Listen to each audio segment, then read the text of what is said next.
Muy bien, pues muchas gracias por la invitación y vamos a platicar un poquito de las responsabilidades que tengo en esta área, en esta zona de Jalisco, para dar un poquito ubicación a los compañeros que nos están escuchando. Yo trabajo en la Universidad de Guadalajara como profesor investigador y dentro de las actividades de investigación me he dedicado en los últimos 30 años a investigar sobre la forraje, producción, calidad de forraje, dado que en esta parte de Jalisco existe una cuenca lechera muy importante a nivel de México y la cual pues abastece de este producto a nivel nacional. Tenemos entonces que esta región más o menos está caracterizada por entre los 1500, 1800 metros sobre el nivel del mar y hay un gradiente de lluvia que va desde los 850 hasta los 450 en las partes más secas. En toda esta región existe alrededor de unas 250 a 300,000 vacas de ordeño. Entonces, para ello, pues el principal alimento es el forraje de maíz, ya sea en la mayor parte como forraje y el resto como molido en seco toda la caña. Entonces vamos después de ubicar el trabajo que hemos desarrollado en esta región, vamos a dar paso a la siguiente lámina, que pues prácticamente es lo que vamos a charlar de estos puntos, 8 puntos que son muy importantes para obtener la buena calidad de forraje de maíz. Casi la mayor parte de la superficie, estamos hablando de unas 200,000 hectáreas, se siembran la mayoría, en su mayoría de temporal, y solamente un 3 a 5% bajo condiciones de riego. Entonces, vean la importancia que tiene el maíz, dado que prácticamente es el 60% la alimentación que se tiene para este sistema de producción. Bien, ustedes saben que el maíz es uno de los forrajes más importantes a nivel mundial, prácticamente debido a las razones de alto rendimiento en la producción de energía por hectárea. Es un alimento altamente palatable y puede ser almacenado directamente al tiempo de corte cuando las características de la planta lo permitan. Es de rápida cosecha y sobre todo bajo en almacenaje.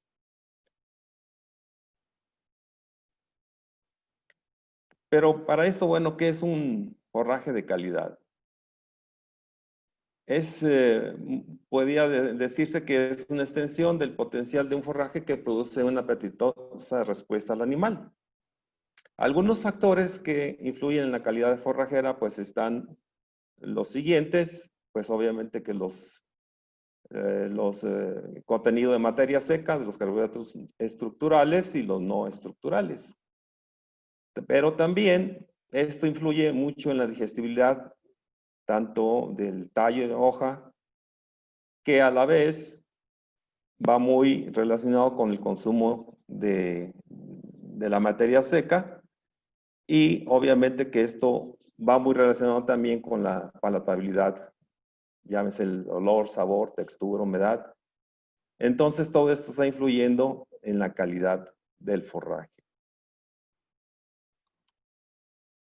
Uno de los aspectos importantes en la región es qué genotipos utilizar.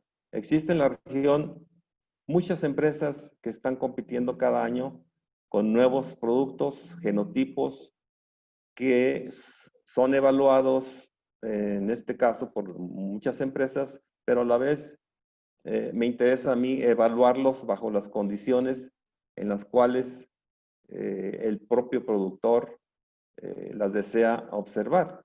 Y esto, pues obviamente que bajo las condiciones de hora luz, suelo, radiación, temperatura, que se realiza en esta zona. Y obviamente que el manejo de los híbridos es muy importante. ¿Por qué? Bueno, porque es un factor que se debe de considerar para obtener los rendimientos esperados en esta región. Y que, bueno, esto lo enmarca en que el sistema de producción, si no se maneja bien, podemos tener pérdidas del 10 al 50%. Entonces, es importante para el sistema de producción tener en cuenta este tipo de interacciones que podemos tener en este tipo de regiones. Y bueno, no es exclusivo aquí de esta zona, sino también de muchas otras en México y en Centroamérica. Pues el cambio de clima nos ha estado llevando a cabo a realizar trabajos extras para ver cuál es la respuesta con los nuevos híbridos que se están teniendo en cuanto al ajuste del movimiento sobre todo la presencia de lluvias, la cantidad de agua. Tenemos que estar evaluando constantemente las nuevas propuestas en el mercado para ir ajustando el sistema de producción. Entonces, es muy importante el monitoreo de los híbridos. Entonces, seleccionar el híbrido adecuado es muy importante bajo las condiciones que el productor espera tener de cada uno de ellos. Y pues aquí esta gráfica es importante porque yo resaltaría lo siguiente. La diferencia entre seleccionar un híbrido para grano y para forraje debe de acentuarse en algunos puntos clave. Por ejemplo, necesitamos de tener tallos resistentes para grano, pero a la vez pensar que la digestibilidad del mismo pudiera ser un atributo importante para el forraje de alta digestibilidad. Entonces, tenemos que estar conscientes de que hay ciertas diferencias al seleccionar un híbrido para grano y para forraje. Por ejemplo, en la madurez de la planta, nosotros necesitamos de que sea un poco más largo el periodo y eso nos da oportunidad de sincronizar la cosecha a una calidad mejor de nuestro híbrido. Y que esto, pues, hay que tener en cuenta que son pequeñas diferencias que debemos de considerar al momento de elegir el híbrido. Algunos trabajos que he realizado, para que ustedes se den cuenta, donde hemos seguido una secuencia desde floración hasta el estado de madurez de muchos materiales mejorados y que siempre lo he relacionado o lo he comparado con el testigo regional.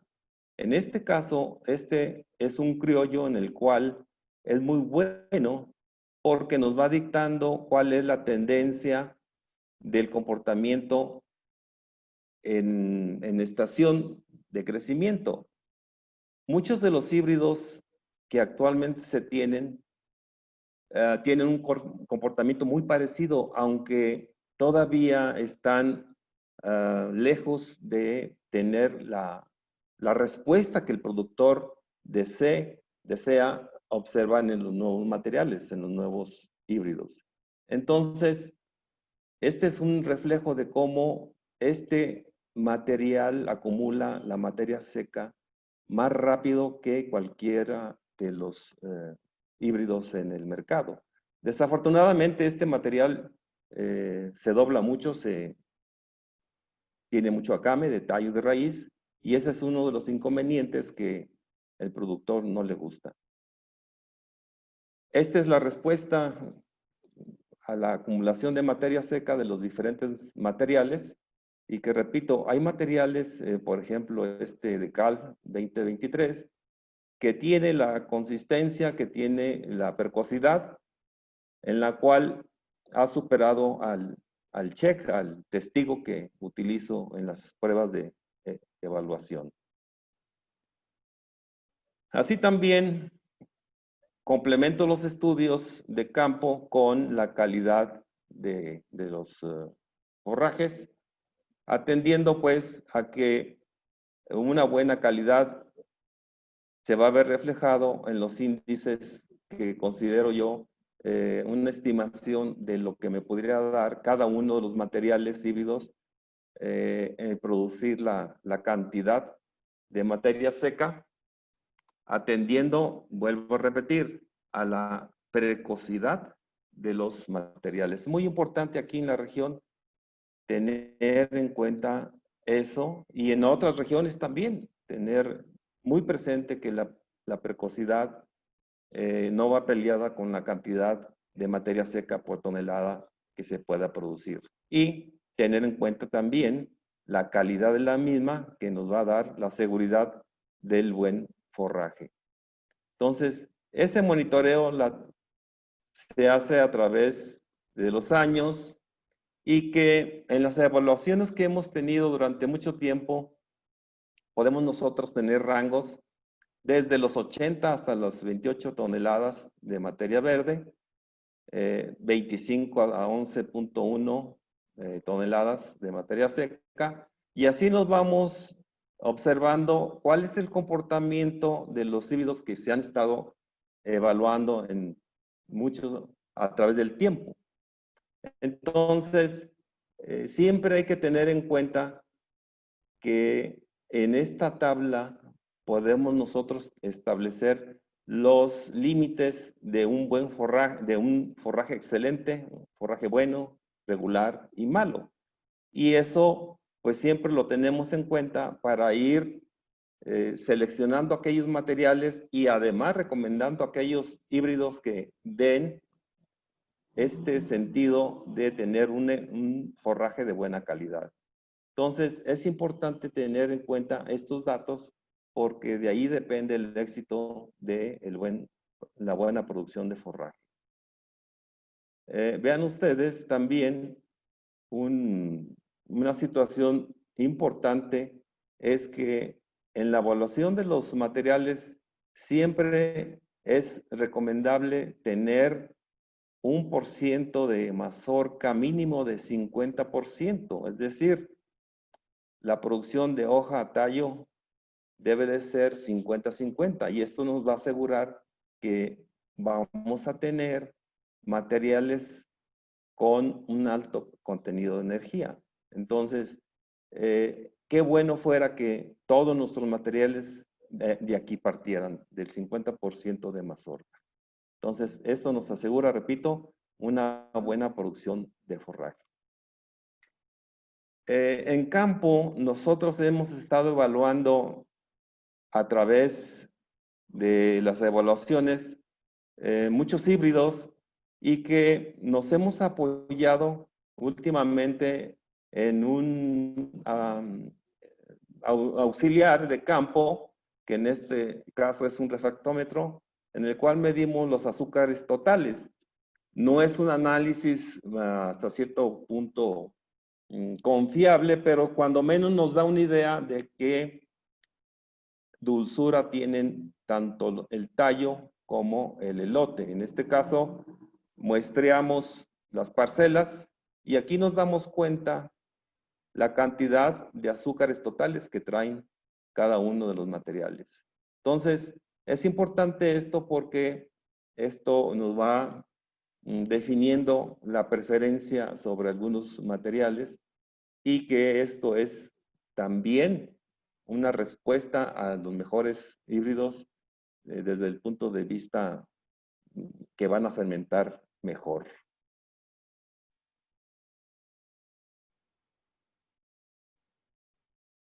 Perdón. Este es otra serie de híbridos que hemos estado midiendo y que podemos nosotros compararlo, vuelvo a repetir, con el criollo. Y fíjense que hay materiales que han superado, en este caso, al check o al testigo que nosotros tenemos como referencia. Otro aspecto interesante son las fechas de siembra. Nosotros cada año evaluamos a diferentes fechas de siembra los híbridos para ver la respuesta en cuanto a a cómo se van comportando la diferente producción de materia seca. Entonces, esto lo hago a través de una estación experimental o bien lo hago a través de localidades.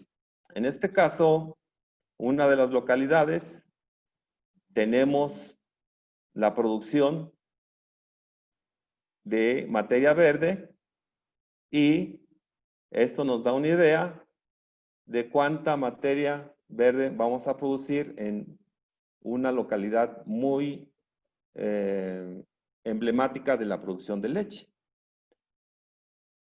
Tenemos que, por ejemplo, este material nos rinde bastante bien, pero sin embargo, al momento de quitarle el agua, nos damos que hay otros materiales que se comportan de manera diferente. Y finalmente, pues es lo que hay que tener en cuenta, porque al final de cuentas, es lo que el productor va a estar produciendo, materia seca para su sistema de producción. Otra localidad, aquí cerca del campo experimental, donde hago los ensayos, veamos que aquí sí coincide la producción de materia verde con la producción de materia seca. Entonces, vemos en este sentido que hay una buena relación materia verde, materia seca. Otra localidad más restringida en lluvia, quizás un 60% de lluvia nada más la que se obtiene aquí. Vamos hablando de 500 mililitros de lluvia. Tenemos pues rendimientos más moderados y que podemos ver que el criollo, por su adaptabilidad que tiene esta región, pues es el material a superar. Es interesante entonces tener en cuenta la respuesta que se tiene a diferentes fechas. En este caso yo aquí pongo el rendimiento de grano porque aquí hay una parte en la cual se tiene la costumbre de moler la planta en seco como forraje, como rastrojo seco, donde incluyen el grano. Entonces, el grano le viene a dar a este rastrojo seco un valor agregado y que les gusta mucho a los ganaderos porque pueden tener la flexibilidad de combinarlo con algunos otros concentrados. Entonces, es importante tener en mente que la producción de granos es importante para también este sistema. Vean ustedes, una de las respuestas que se tiene cuando tenemos las fechas de siembra tempranas, tenemos niveles de forraje de rendimiento bien. La producción o los índices de producción de leche se van abatiendo conforme la fecha de siembra se va haciendo más retrasada y obviamente el contenido de almidón también baja por la escasa producción de grano. La digestibilidad la tenemos aparentemente constante, pero lo importante es que seguir una fecha temprana es muy adecuado para tener forraje de buena calidad. Y pues finalmente tenemos la respuesta con los productores. Creo que una parte importante de las decisiones, ellos la tendrán de acuerdo a la respuesta que tengan de los híbridos y que siempre pues la última palabra la toman ellos. Otro aspecto interesante en la cual la producción de forraje es muy importante es la fertilización. En este caso, la fertilización del suelo es importante y muchos productores a veces no lo entienden así. Generalmente yo lo que les recomiendo es que se haga un previo análisis de suelo y además se haga un ejercicio del rendimiento meta, el rendimiento de materia seca esperada, porque ello nos va a ayudar a definir cuánto es lo que vamos a invertir en fertilizante. Entonces, en base al análisis que nosotros podamos establecer de suelo, vamos a ubicar nuestras fórmulas de fertilización. Por ejemplo, yo pongo aquí una tabla en la cual mi meta son 18 toneladas de materia seca. En ese sentido, previo análisis de suelo, yo tengo que agregar por materia seca 14 kilogramos de nitrógeno, de fósforo, etcétera. Y esto me va a dar, pues, las unidades, los kilos de nitrógeno en este caso que debo de emplear para producir la cantidad de materia seca por hectárea. Entonces, es muy importante este tipo de experiencias porque me han dado resultado en la producción del potencial productivo del forraje.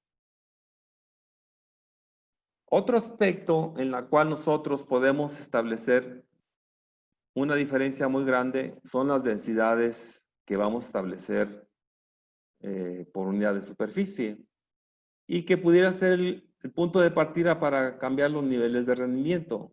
Podemos hacerlo a través del número de plantas por distancia o bien el espaciamiento entre surcos. Y esto amerita pues que hagamos trabajos relacionados con los híbridos y que veamos la respuesta a densidades bajas y altas y a la vez tratar de establecer la calidad en cada uno de los híbridos.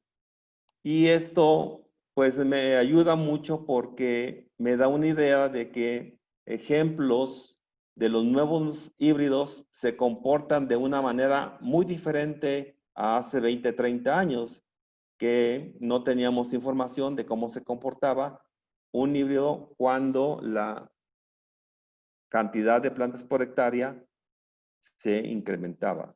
Entonces, veamos algunos ejemplos, algunos resultados que yo he tenido el año pasado con dos materiales, porque la creencia aquí en esta zona es de que los maíces blancos son más productivos que los maíces amarillos en cuanto a la producción de forraje. Y una de las sorpresas que me llevé con estos dos materiales, esta información se está llevando a cabo para el desarrollo de un proyecto de investigación de tesis. Entonces pusimos dos materiales, dos híbridos, uno amarillo y un blanco a 80, a 100 y 120 mil plantas por hectárea. Entonces aquí, en ambos casos, de genotipos, el amarillo y el blanco, se observó que la mejor densidad para estos materiales fue a 100,000 plantas por hectárea.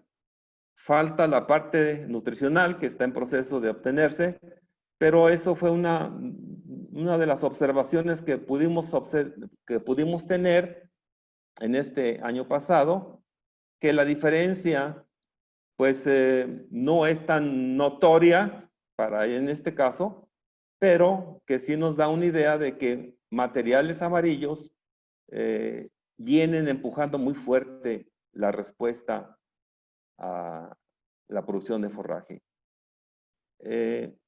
Aquí el rendimiento promedio, sin considerar la división de los dos maíces, se vuelve a expresar en esta densidad que fueron, en lo particular a mí me gustaron porque no se vieron estresados a estas densidades.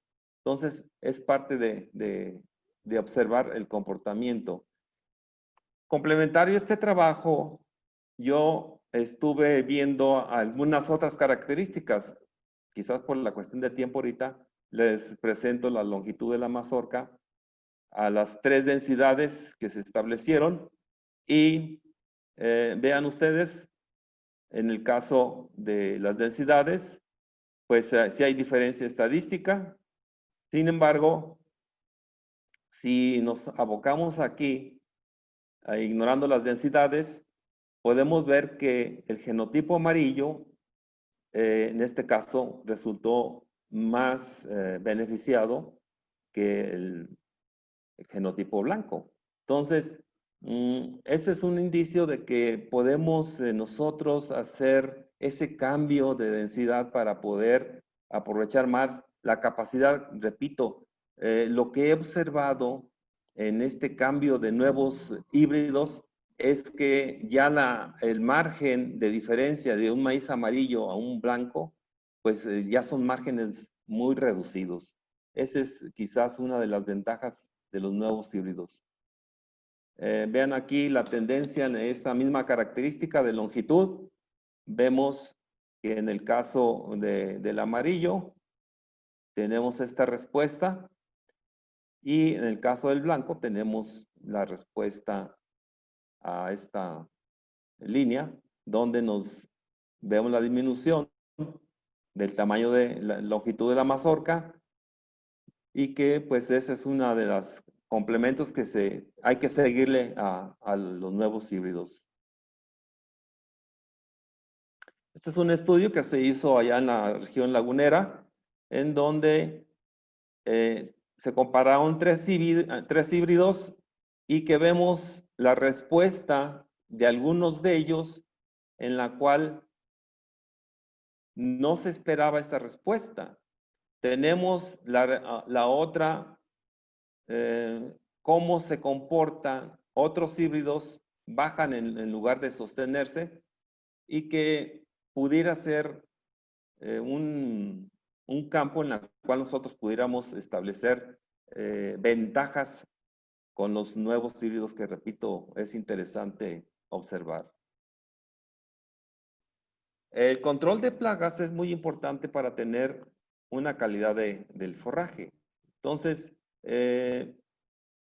una de las situaciones que siempre se han cuidado en este sentido es tener en mente que el manejo de plagas y enfermedades pues lo va a determinar un conjunto de situaciones en la cual nosotros tenemos que estar muy atentos para ver el desarrollo y el crecimiento del maíz en relación a que en lo más posible, en lo máximo posible, tener un control de plagas. ¿Por qué?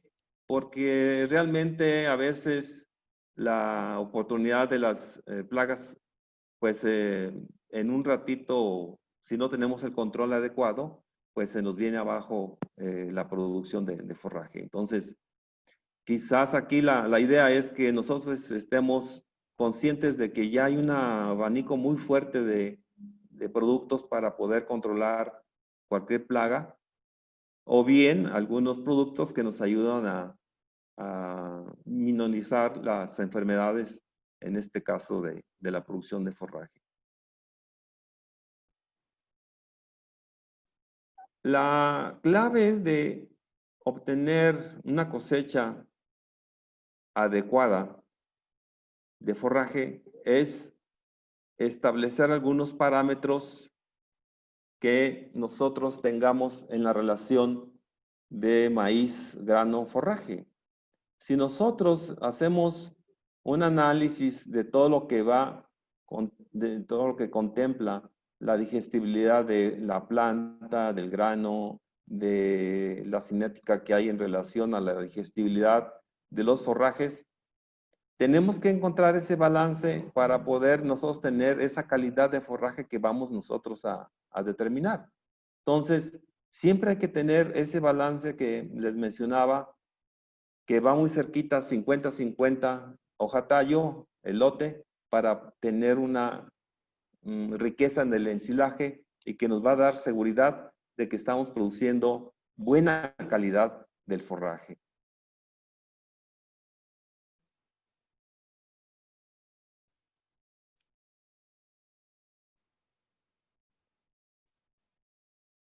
Una de las trabajos que se han estado utilizando mucho con frecuencia es establecer la relación que existe entre el ensilaje, los forrajes y la población microbiana y el medio ambiente, ya que es un proceso un tanto complejo, pero que sin embargo podemos nosotros manejarlo en el sentido de de saber qué es el mejor ensilaje si hacemos bien los cortes, en este caso, y además tratar de cosechar al buen momento. En esta situación nosotros hemos recomendado aquí a los productores cosechar entre el 30 a 35%, no solamente del grano, sino de toda la planta. Entonces hemos estado insistiendo en que tiene que estar enfocado a que la humedad sea de toda la planta, y esto nos asegura pues que la fermentación de los hilos está bien manejada. Insistimos mucho sobre el corte a los 15 centímetros, de 15 a 18 centímetros es muy adecuado. El tamaño de partícula de 1.5 a 2.5 centímetros. Evitar la contaminación, porque se ha visto que algunos maquinaria que utiliza el productor para remover algún tipo de estiércoles, los utiliza también para mover los forrajes, y a veces se contamina, y que eso ha llevado a problemas de hongos en el forraje. Cerrar rápidamente el silo para tratar de que se pierda por oxidación. La idea es que en este proceso dejar lo más que se pueda el aire.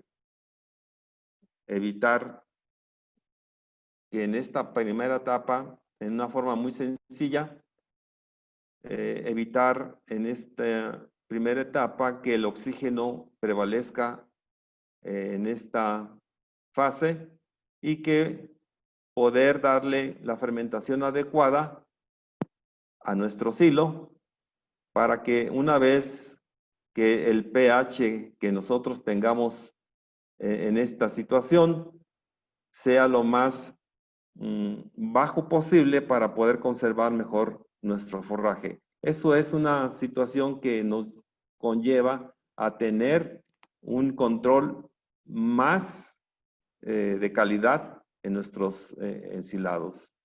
Entonces, este es lo que sucede en la preservación del ensilaje. Algunos trabajos que hemos nosotros iniciado en el entendido que este es el criollo amarillo zamorano, y estos son los tiempos, el tiempo cero, el momento del corte, el lechoso masoso.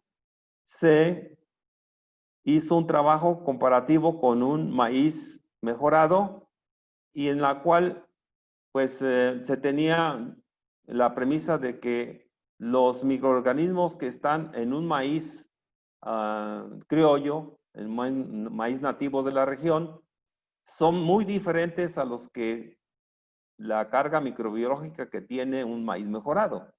Entonces, nos dimos la tarea de hacer silos, microsilos, y iniciarlos a abrir cada 10 días hasta los 90 días para estudiar los microorganismos que están dentro del material criollo o nativo, y también los del material mejorado.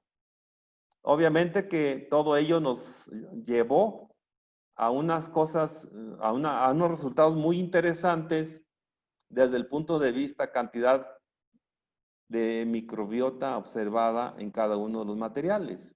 Y eso nos da una idea de que la microbiota de las regiones deben ser muy ricas para algunos materiales y no tan favorables para otros, que van a estar involucradas en la cantidad o en el tiempo de fermentación de los híbridos. En este caso, es una parte de los resultados.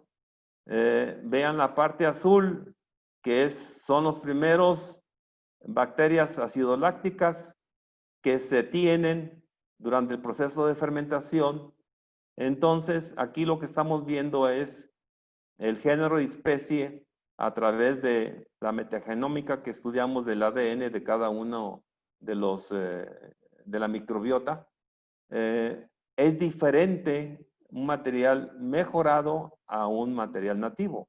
Entonces, por aquí hay mucha respuesta de por qué algunos materiales son más fermentables que otros.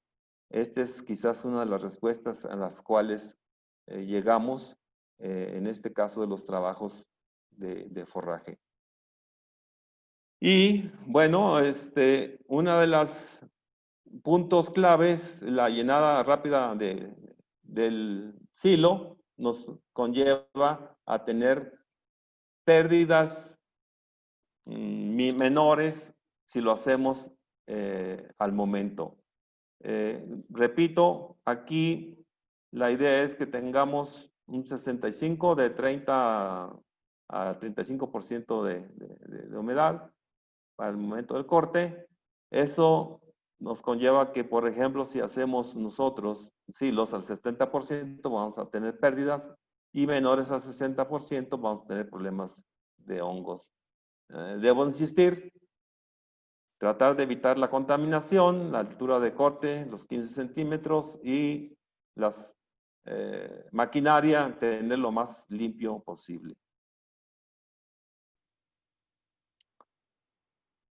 La compactación y sellar rápidamente, bueno, esto es muy importante y que nos va a conllevar también a la densidad recomendable de 240 a 300 kilogramos de materia seca por metro cúbico. Y esto equivale a más o menos 700 kilos de materia verde por metro cúbico. Obviamente que el picado nos va a permitir lograr estas densidades en nuestros hilos. Y repito, esto sería muy prudente hacerlo en cada una de las regiones en lo posible que pudiéramos hacerlo. Por mi parte sería mi intervención.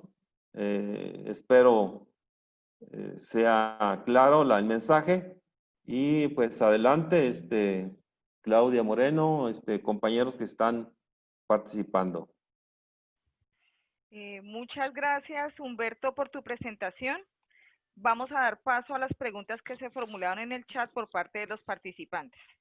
Entonces, la primera pregunta que nos hacen por acá es, ¿cuál es el tiempo ideal para realizar el corte de maíz para ensilar y cuánto tiempo sería el máximo que deberíamos para hacer el corte?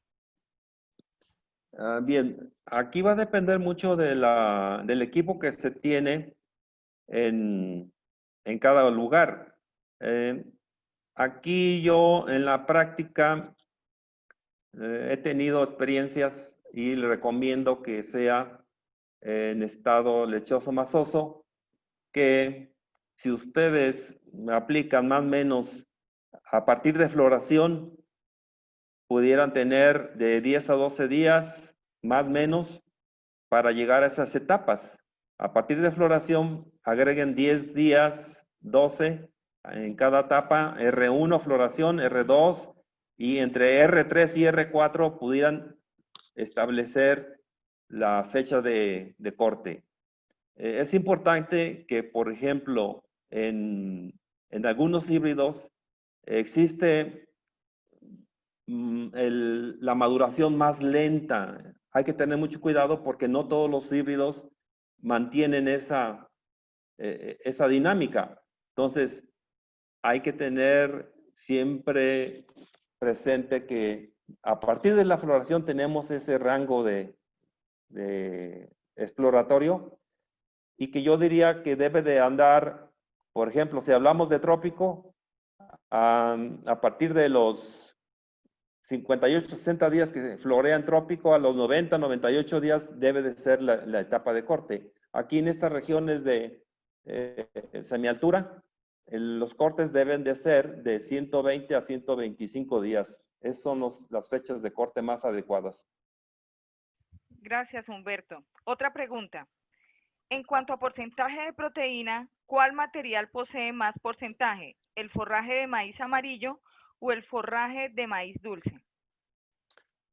Aparentemente no debe de haber diferencia notoria.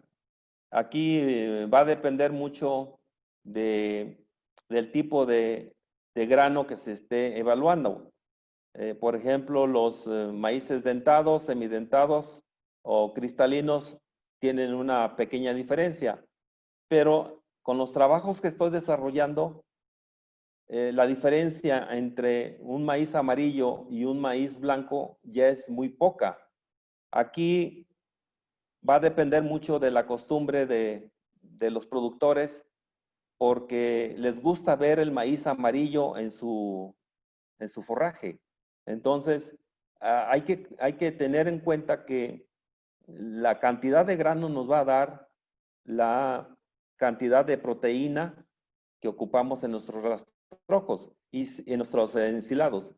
Y acuérdense que aquí la cantidad del número de granos por mazorca nos va a dar esa riqueza de la proteína. Entonces, recuerden que tenemos que seleccionar híbridos que nos den arriba del 9% de proteína cruda. Ese sería un punto muy importante para tener ensilajes de buena calidad. Ok, gracias por tu respuesta. Otra pregunta. Cuando se cosecha la planta seca, ¿qué maquinaria es la que usan y cuál es el procesamiento del grano? Aquí hay máquinas que se están introduciendo en la cual van un poquito enfocadas a moler toda la planta. Entra la máquina, obviamente que se ocupan materiales que conserven la planta en pie, que no se acamen, y se están usando ya un cabezal especial en el cual la máquina va cosechando y lo va triturando. Entonces, la idea es que esta máquina lleva algunos roladores que aplasta prácticamente el grano para hacer disponible el grano al forraje, en este caso el rastrojo. Ok, gracias. Otra pregunta. ¿Cuál es su experiencia con el uso de inoculantes? ¿Los recomiendas y los ha usado? Sí, yo siempre he recomendado a aquellos que lleven más Lactobacillus buccineri o plantarum y que me ha dado resultados, sobre todo en la conservación de los ensilados.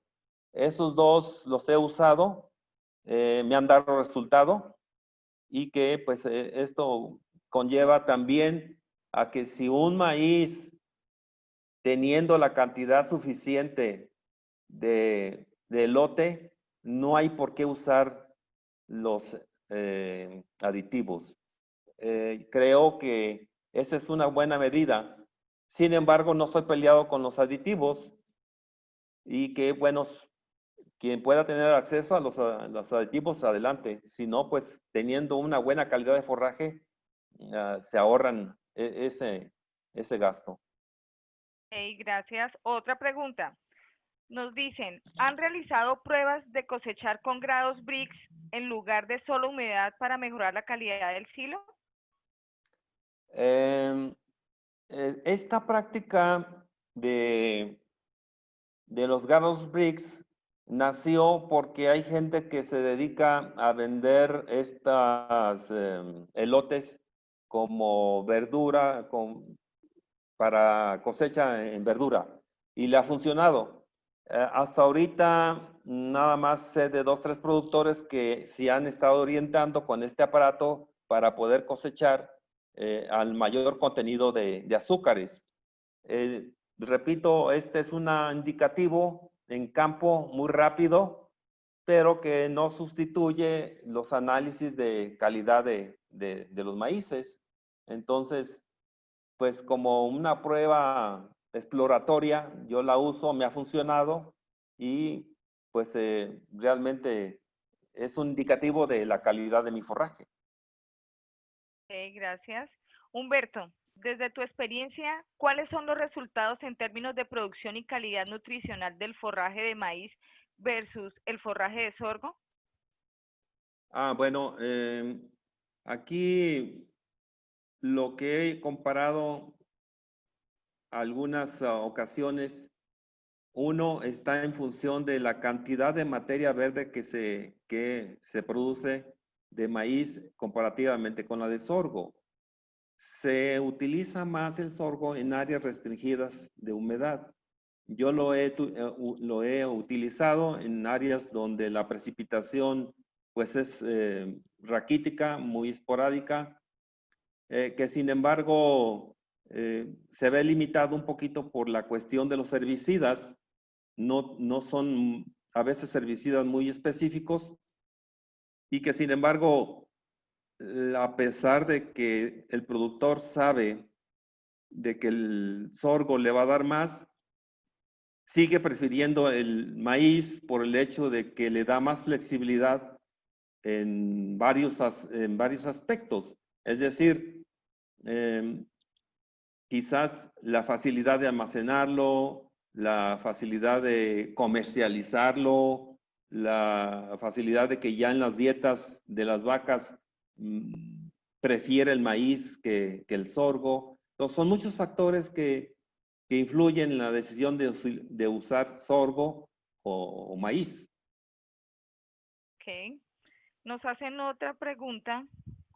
Dice, ¿cuáles aspectos considera tienen mayor importancia en productores de forrajeros? ¿Materia verde o materia seca? Preferiblemente, Definitiva, ¿qué digestibilidad, palatabilidad y porcentajes de proteína, por ejemplo?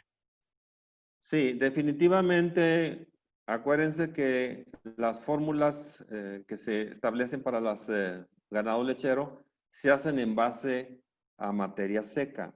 Entonces yo sería de la idea que todo nos fijáramos a materia seca.